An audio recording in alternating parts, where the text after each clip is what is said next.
Bismillahirrahmanirrahim. Assalamualaikum warahmatullahi wabarakatuh. Alhamdulillahirabbil alamin. Wassalatu wassalamu ala asyrafil anbiya'i wal mursalin. Nabiyyina Muhammadin wa ala alihi wa sahbihi wa man tabi'ahum bi ihsanin ila yaumiddin.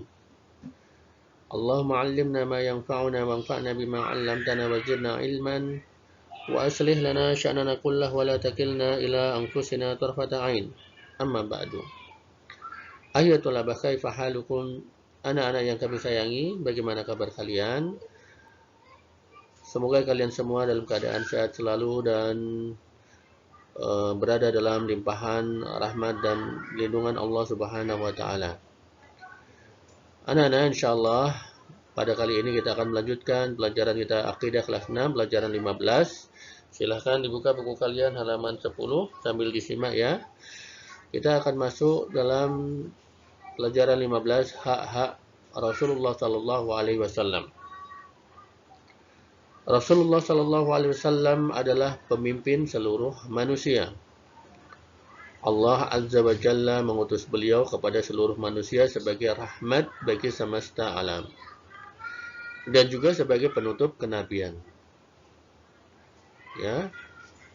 Maka tidak ada nabi lagi setelah Nabi Muhammad sallallahu alaihi wasallam.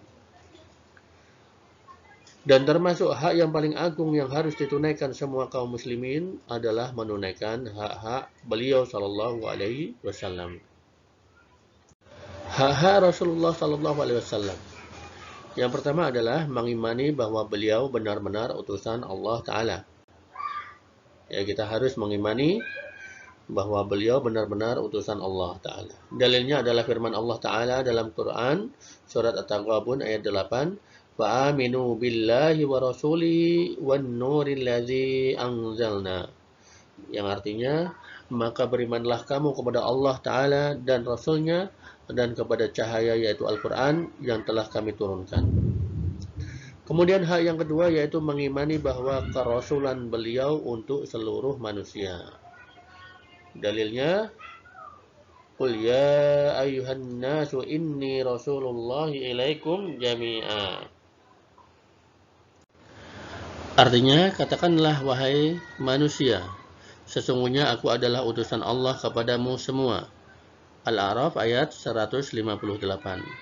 Kemudian hak yang ketiga, mengimani bahwa beliau adalah pemimpin para nabi dan yang terbaik di antara mereka. Ya. Mengimani bahwa Rasulullah Shallallahu Alaihi Wasallam adalah nabi yang paling baik. Kemudian yang keempat, mengimani bahwa beliau adalah penutup para nabi dan tidak ada nabi setelah Rasulullah Shallallahu Alaihi Wasallam. Dalilnya dalam Al-Quran surat Al-Ahzab ayat 40. Allah Ta'ala berfirman, "Ma kana Muhammadun aba ahadim min rijalikum walakin Rasulullahi wa khataman nabiyyin." Muhammad itu sekali-sekali bukanlah bapak dari seorang laki-laki di antara kalian, tetapi dia adalah Rasulullah dan penutup nabi-nabi. Kemudian yang kelima, mengimani seluruh apa yang dikhabarkan oleh Rasulullah SAW. Ya, contohnya seperti kabar tentang peristiwa Isra Mi'raj dan tentang kejadian hari kiamat dan yang lainnya. Ya, maka kita harus mengimani apa yang dikabarkan oleh Rasulullah SAW, kita yakini kebenarannya. Kemudian yang keenam yaitu menghormati Rasulullah SAW, memuliakan beliau dan mengagungkan beliau SAW. Dalilnya adalah Quran surat Al-Fat ayat 8 dan 9.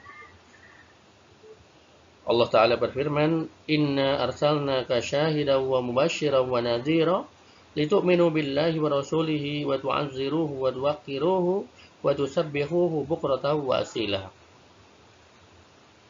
Berkata Syekh As-Sa'di rahimahullah ta'ala menafsirkan ayat ini, kalian mengagungkannya, memuliakannya dan menunaikan hak-hak Rasulullah SAW. Kemudian yang ketujuh, mendahulukan cintanya kepada Rasulullah SAW di atas manusia yang lain. Rasulullah SAW bersabda, la yu'minu ahadukum hatta akuna ahabba ilaihi min walidihi wa waladihi wan nasi ajma'in. Artinya, tidak akan sempurna iman salah seorang di antara kalian sampai aku lebih dia cintai daripada orang tuanya, anaknya, dan manusia seluruhnya. Hadis diriwayatkan oleh Al-Bukhari nomor 15. Kemudian yang kedelapan, mentaati apa-apa yang beliau perintahkan dan menjauhi segala yang beliau larang. Dalilnya adalah Al-Quran surat Al-Hasyr ayat 7. Allah Ta'ala berfirman, وَمَا آتَاكُمُ الرَّسُولُ فَخُذُوهُ وَمَا نَهَاكُمْ عَنْهُ فَانْتَهُوا. Apa yang diberikan Rasul kepadamu, maka terimalah. Dan apa yang dilarangnya bagimu, maka tinggalkanlah. Kemudian yang kesembilan, bersalawat kepada Rasulullah SAW, terlebih ketika nama beliau disebut. Dalilnya Quran surat Al-Ahzab ayat 56. Allah Ta'ala berfirman, Innallaha wa malaikatahu yusalluna 'alan nabi. Sesungguhnya Allah dan malaikat-malaikatnya bersalawat untuk Nabi.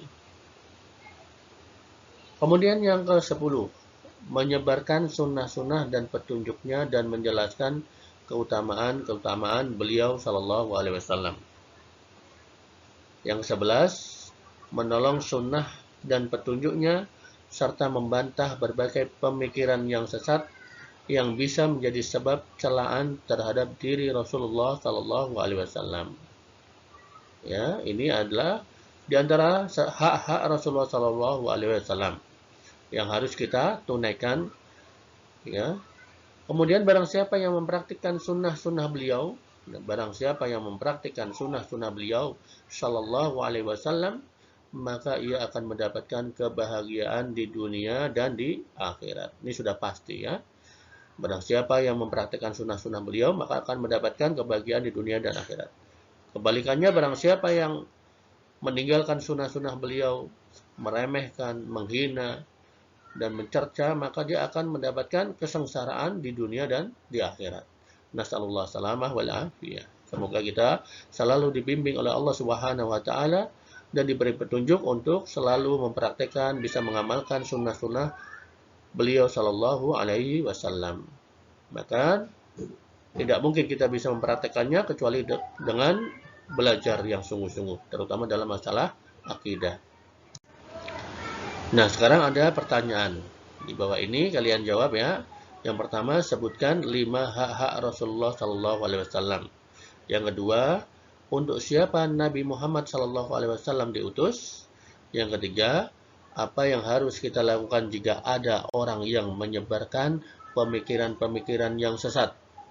Kemudian yang keempat, tuliskan dalil dari Al-Quran bahwa Nabi Muhammad Sallallahu Alaihi Wasallam adalah benar-benar utusan Allah. Nah, silakan nanti kalian tulis di buku dan dikirimkan ke pengampu masing-masing.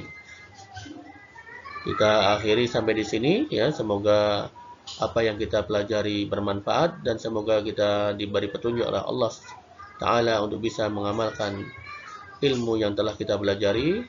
Wallahu ta'ala a'lam. Kita tutup dengan doa kafaratul majlis. Subhanakallahumma wa bihamdika asyhadu an la ilaha illa anta astaghfiruka wa atubu ilaik.